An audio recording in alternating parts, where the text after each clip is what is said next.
Where there's a growing innovation economy, there's also more need for skilled workers, and helping people in Boston learn those skills is the job of the Mayor's Office of Workforce Development.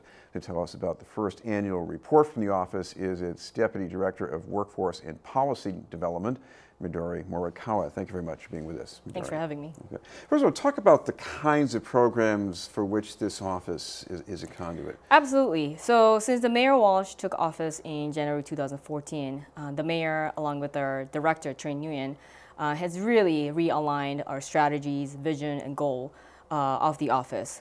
We recently changed the name. We were previously known as Mayor's Office of Jobs and Community Services, and we've changed to Mayor's Office of Workforce Development to reflect the Boston's economic opportunity, a wide agenda on tackling income inequality. Just to give you a little more context about this issue of income inequality, in Boston, recently Brookings Institution came up with a report that says that Boston has the third highest income inequality rate in the United States. So that means that top 5% of people, Boston residents, make $240,000 or more, and the bottom 20% make $15,000 or less.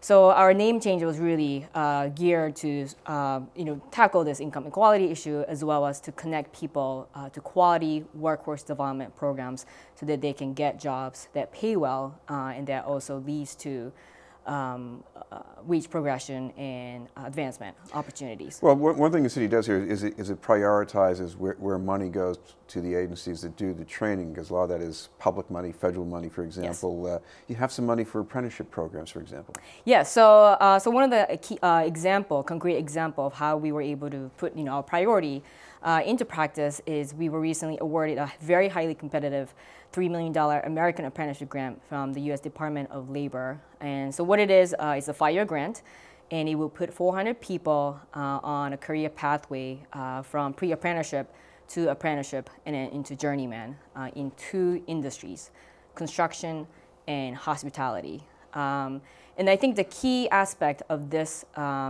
grant, this program, is that people have the opportunity to pursue post-secondary education. So while they're an apprentice, they can enroll in our partner community colleges like Wentworth Institute of Technology, get an associate degree in construction management, for example, and they can actually count the completed work from apprentice while they're an apprentice towards the associate's degree. And the grant, this $3 million grant, will also help pay people for tuition, so that we certainly don't want the financial barriers to be a factor for people not pursuing post-secondary education. So it's really, we're looking at different workforce development policies and models locally and nationally.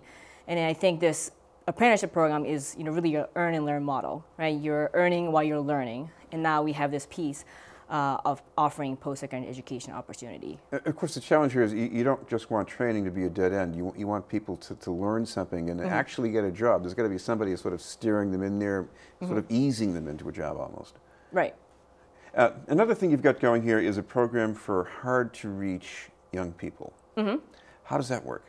Absolutely. So we manage federal, state, and city grants to help young people on a Path for Career Pathways program. So, career pathway, that's sort of a buzzword right now in the field of workforce development. And, so what we want to start with is we want to ensure that young people have the high school diploma or HiSET credentialing, right? Because in Boston, it's very hard to get good paying jobs if you don't have that credentials. So then, we want them to then take the next step, right? Whether it's a post-secondary education or advanced training like apprenticeship program or jobs that pay well. And subsequently, we want people to advance in their career pathway and get more training, get more education, and get paid living wage in Boston. You mentioned that this goal of closing the income gap, and there's one new approach that's come out since Mayor Walsh took office, and that's around financial empowerment. Yes. So the Office of Financial Empowerment opened within our office in last November. This is the mayor's priority, as well as our director, Trey Nguyen's priority as well. And so the Office of Financial Empowerment runs a program like Boston Tax Help Coalition. So it's in the 15th year now. And last year, we served about 13,000 Boston residents and put nearly $22 million back into the community. So what we see in the Workforce Development, Office of Workforce Development is that we really see the integration of workforce development and financial capability very integral, right? If you have a job but you don't have the skills, the tools, or the capacity to manage finances, then you are not going to get into the middle class, right? You're not better off economically. So we're really trying to integrate these two fields. And one other example is that the office also opened up a Roxbury Financial Empowerment Center in Dudley Square. And they implement an evidence-based model where they're bundling 3 core services: workforce development, income supports, and financial coach. Because evidence shows that if you bundle these 3 services, then people are more likely to get jobs, retain jobs, get better income, and get more assets. So we're really trying to also tackle this income inequality by teaching people and equipping them with skills to increase their asset building opportunities. Well, another thing that's not so new, but it is very important, is you're continuing the work of helping immigrants improve their English. Mm-hmm. Yep, so our Adult Basic Education Department works with a number of adult basic education ESL programs in the city of Boston.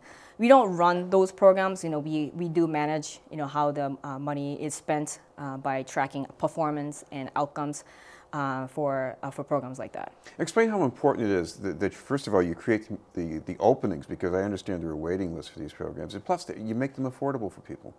Absolutely, yeah. So all the programs that we have are free, and obviously there's always demand, more demand than what we can supply. And so that's something that we're working towards in the future to see how can we.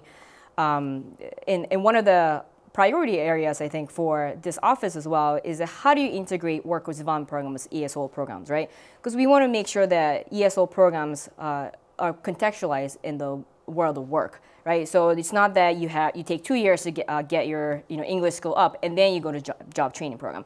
You want to sort of start that early on, right? So then when you're learning English, maybe you're learning English in the context of becoming a certified nurse assistant, right? So your math problem is or English problem is in about a case study on the hospital or something like that.